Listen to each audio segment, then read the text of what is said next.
In today's video, I'm going to show you how I use Framer AI agents to build complicated interactive components and level up my project super fast. We are going to build three different things: an interactive navigation with animated drop-downs and images, a 3D hero section, and a CMS-powered card section, all using AI agents. So if you're ready, let's dive in. Let's start with something pretty common in modern websites: an interactive navigation menu.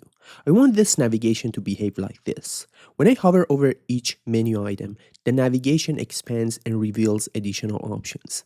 And instead of just showing a boring list of links, I want each option to have an image next to it. The tricky part here isn't just creating the menu.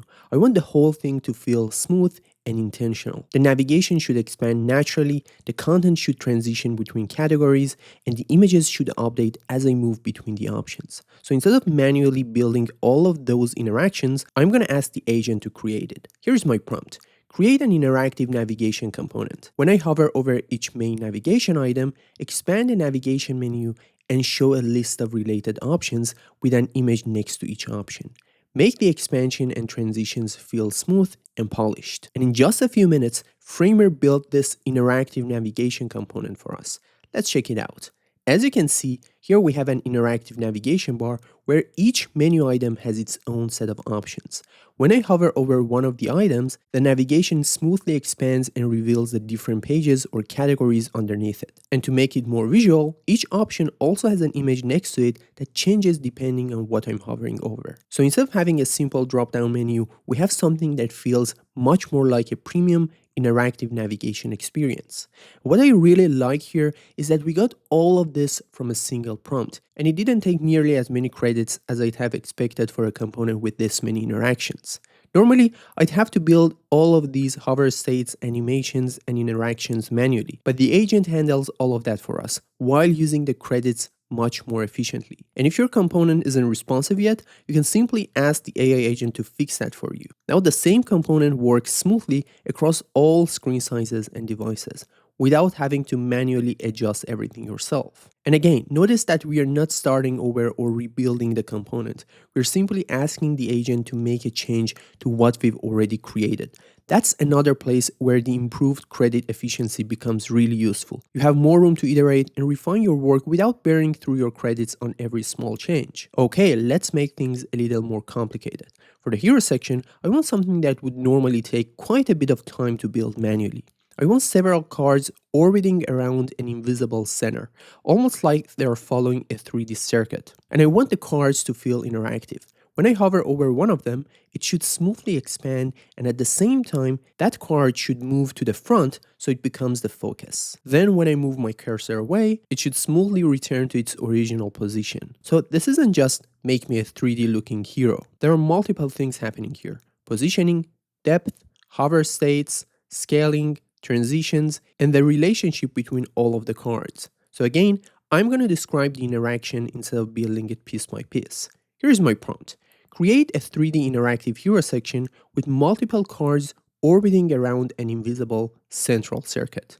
When I hover over a card, smoothly expand it and bring it to the front while maintaining the orbiting layout. When the hover ends, smoothly return the card to its original position. There it is. As you can see, we have these cards orbiting around an invisible central point. The cards have different depths and positions, which gives the hero a much more dynamic, three-dimensional feel. And when I hover over one of the cards, it smoothly expands and comes forward, making it the main focus. When I move my cursor away, it goes back into the orbit. And the AI agent doesn't just create the interaction for us.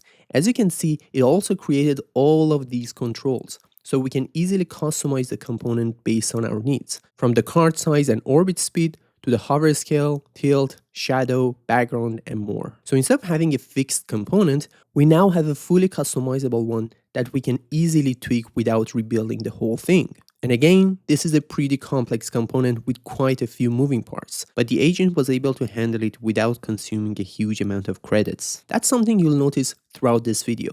The more complex the task gets, the more important credit efficiency becomes. Because we are not just using agents to generate something once, we're using them to build, test, modify, and refine our projects. For the third example, let's do something a little more practical.